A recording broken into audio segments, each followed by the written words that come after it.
ಜೈ ರಾಮಕೃಷ್ಣ. ನಮಸ್ತೆ. ಯುಗಾವತಾರ ಶ್ರೀರಾಮಕೃಷ್ಣ ಗ್ರಂಥಾಧ್ಯಯನಕ್ಕೆ ತಮ್ಮೆಲ್ಲರಿಗೂ ಸ್ವಾಗತ. ಒಮ್ಮೆ ರಾಮಕೃಷ್ಣರು ಜಗನ್ಮಾತೆಯನ್ನು ಸಂತೋಷಪಡಿಸುವುದಕ್ಕಾಗಿ ಒಂದು ಹಾಡು ಹೇಳಿ ಬಳಿಕ ಪ್ರಾರ್ಥಿಸಿಕೊಂಡರು. ಅಮ್ಮ, ನಾನು ಅದೆಷ್ಟು ಸಲ ನಿನ್ನನ್ನು ಕರೆದೆ, ಆದರೆ ನನ್ನ ಒಂದು ಕರೆಯೂ ನಿನಗೆ ಕೇಳಿಸದೆ ಹೋಯಿತೆ. ನೀನು ರಾಮಪ್ರಸಾದನಿಗೆ ದರ್ಶನ ಕೊಡಲಿಲ್ಲವೇನಮ್ಮ? ನನಗೆ ಮಾತ್ರ ಅದೇಕೆ ದರ್ಶನ ನೀಡಲೊಲ್ಲೆ? ತಾವು ವಿಧ ವಿಧವಾಗಿ ಕರೆದರೂ ತಾಯಿ ದರ್ಶನ ಕೊಡದಿರುವುದನ್ನು ಕಂಡು ಏನೋ ಸಂದೇಹ, ಏನೋ ಅನುಮಾನ. ಅದನ್ನೂ ಅವರು ಆಕೆಯ ಮುಂದೆಯೇ ನಿವೇದಿಸಿಕೊಂಡರು. ಅಮ್ಮ, ಈಗ ಗೊತ್ತಾಯಿತು, ನಾನೊಬ್ಬ ಏನು ಅರಿಯದ ಮೂರ್ಖ ಎಂದಲ್ಲವೇ? ಹೌದು, ನನಗೆ ಗೊತ್ತು. ಈ ಮೂರ್ಖನಿಗೇಕೆ ದರ್ಶನ ಕೊಡಬೇಕು ಎಂದು ಭಾವಿಸಿದೆಯಲ್ಲವೇ?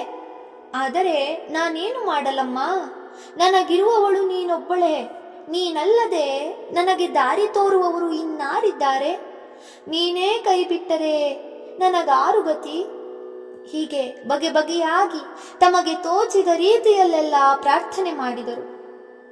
ಒಂದು ದಿನ ಹೀಗೆಯೇ ಬಹಳ ಹೊತ್ತು ಆಕೆಯನ್ನು ಕಾಡಿ ಬೇಡಿ ಅತ್ತು ಕರೆದರು. ತಾಯಿ ದರ್ಶನ ಕೊಟ್ಟಳೆ? ಇಲ್ಲ. ಅವ ಕೊಡ ಇವ ಬಿಡ ಎಂಬಂತೆ ಈ ತಾಯಿ ಮಕ್ಕಳ ಕಲಹ. ಒಮ್ಮೆಯಂತೂ ರಾಮಕೃಷ್ಣರಿಗೆ ಜಗನ್ಮಾತೆಯ ಮೇಲೆ ಸಿಟ್ಟೇರಿತು. ತಮ್ಮ ಆ ಸ್ಥಿತಿಯನ್ನು ನೆನಪಿಸಿಕೊಂಡು ಅವರೇ ಹೇಳುತ್ತಾರೆ, ಏನೇನವಸ್ಥೆ ಬಂದು ಹೋಯಿತು. ಸ್ವರ್ಗ ಪಾತಾಳ ಮುಟ್ಟುವ ಹಾಗೆ ಬಾಯಿ ತೆರೆದು ತಾಯಿ ಎಂದು ಕೂಗುತ್ತಿದ್ದೆ. ಬೆಸ್ತ ಬಲೆ ಬೀಸಿ ಮೀನನ್ನು ಉಸ್ ಉಸ್ ಎಂದು ಎಳೆದು ತರುವಂತೆ ನಾನು ತಾಯಿಯನ್ನು ಬಾಯಿಗೆ ಸಿಕ್ಕಿಸಿಕೊಂಡು ಎಳೆದು ತರುತ್ತಿರುವೆನೋ ಎಂಬಂತೆ ಭಾವಿಸುತ್ತಿದ್ದೆ. ಈ ಅವಸ್ಥೆಯ ಸಂಬಂಧವಾಗಿ ಒಂದು ಹಾಡಿದೆ. ಗಂಡ ಯೋಗದಲ್ಲಿ ಜನಿಸಿದಂಥ ಶಿಶು ತಿನ್ನುವುದಂತೆ ತಾಯ, ನಾನು ಅಂಥ ಶಿಶು ನಿನ್ನ ನುಂಗುವೆನು ತೆರೆದು ನನ್ನ ಬಾಯ.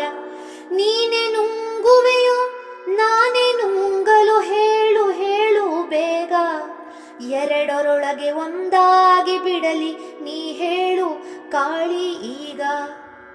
ಮತ್ತೊಂದು ಸಂದರ್ಭದಲ್ಲಿ ರಾಮಕೃಷ್ಣರು ಆ ದಿನಗಳ ತಮ್ಮ ಉತ್ಕಂಠಿತ ಸ್ಥಿತಿಯನ್ನು ಹೀಗೆ ಬಣ್ಣಿಸುತ್ತಾರೆ. ಆಹಾ, ನಾನಾಗ ಎಷ್ಟು ದಿವ್ಯೋನ್ಮತ್ತನಾಗಿದ್ದೆ.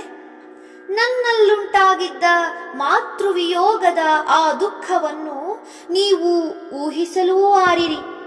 ಆದರೆ ನನ್ನ ಪಾಲಿಗೆ ಅದೇ ಸಹಜ ಸ್ಥಿತಿಯಾಗಿತ್ತು. ಒಂದು ಕೋಣೆಯಲ್ಲಿ ಒಬ್ಬ ಕಳ್ಳನಿದ್ದಾನೆಂದು ಎಂದುಕೊಳ್ಳಿ. ಪಕ್ಕದ ಕೋಣೆಯಲ್ಲೇ ಒಂದು ಚಿನ್ನದ ನಿಧಿ ಇದೆ. ಕಳ್ಳನಿಗೆ ಆ ನಿಧಿಯ ವಿಷಯ ಗೊತ್ತು. ಈಗ ಆತನಿಗೆ ನಿದ್ರೆ ಬರುವುದುಂಟೆ? ಎಂದಿಗೆ ಆ ಗೋಡೆ ಒಡೆದೇನು, ಎಂದಿಗೆ ಚಿನ್ನವನ್ನು ದೋಚಿಯೇನು ಎಂದು ಅವನು ಹುಚ್ಚನಾಗುವುದಿಲ್ಲವೇ? ನನ್ನ ಅವಸ್ಥೆಯೂ ಹಾಗೆಯೇ ಆಗಿತ್ತು. ಜಗನ್ಮಾತೆ ನನಗೆ ಅತಿ ಸನಿಹದಲ್ಲಿದ್ದಾಳೆ, ಆದರೆ ಕಾಣಲೊಳ್ಳಳು. ಆನಂದ ಸ್ವರೂಪಿಣಿಯಾದ ಆಕೆಯ ಮುಂದೆ ಸಮಸ್ತ ಐಹಿಕ ಸುಖ ಭೋಗಗಳು ಕ್ಷುದ್ರವಾದುವೆಂಬುದು ಗೊತ್ತಿರುವಾಗ ಆಕೆಯನ್ನು ಕಾಣದೆ ಹೇಗೆ ತಾನೇ ಸುಮ್ಮನಿರಲಿ? ಒಂದು ದಿನವಂತೂ ರಾಮಕೃಷ್ಣರ ವಿರಹ ಯಾತನೆ ಅಸಹನೀಯವಾಯಿತು. ಒದ್ದೆ ಬಟ್ಟೆಯನ್ನು ಹಿಂಡುವ ರೀತಿಯಲ್ಲಿ ತಮ್ಮ ಜೀವವನ್ನೇ ಯಾರೋ ಹಿಂಡುತ್ತಿರುವಂತೆ ವೇದನೆಯಾಯಿತು. ಜಗನ್ಮಾತೆಯನ್ನು ತಾವು ಇಷ್ಟು ಕೂಗಿ ಕರೆದರೂ ದರ್ಶನ ಕೊಡದಿದ್ದ ಮೇಲೆ ಇನ್ನು ಆಕೆ ದರ್ಶನ ಕೊಟ್ಟಾಳೆಯೇ? ಆಕೆಯನ್ನು ಕಾಣಲಾಗದಿದ್ದ ಮೇಲೆ ಈ ಜೀವದಿಂದ, ಈ ದೇಹದಿಂದ ತಾನೇ ಏನು ಪ್ರಯೋಜನ? ಹೀಗೆ ಚಿಂತಿಸುತ್ತಿದ್ದಾಗ ಇದ್ದಕ್ಕಿದ್ದಂತೆ ಅವರ ದೃಷ್ಟಿಗೆ ಗೋಡೆಯಲ್ಲಿ ತೂಗು ಹಾಕಿದ್ದ ಖಡ್ಗ ಗೋಚರಿಸಿತು. ಅದು ಪ್ರಾಣಿಗಳನ್ನು ಬಲಿ ಕೊಡಲು ಉಪಯೋಗಿಸುವ ಖಡ್ಗ. ಆಗ ಮಿಂಚಿನಂತೆ ಮನದಲ್ಲೊಂದು ಆಲೋಚನೆ ಹೊಳೆಯಿತು. ಇದೇ ಸರಿಯಾದ ಉಪಾಯ.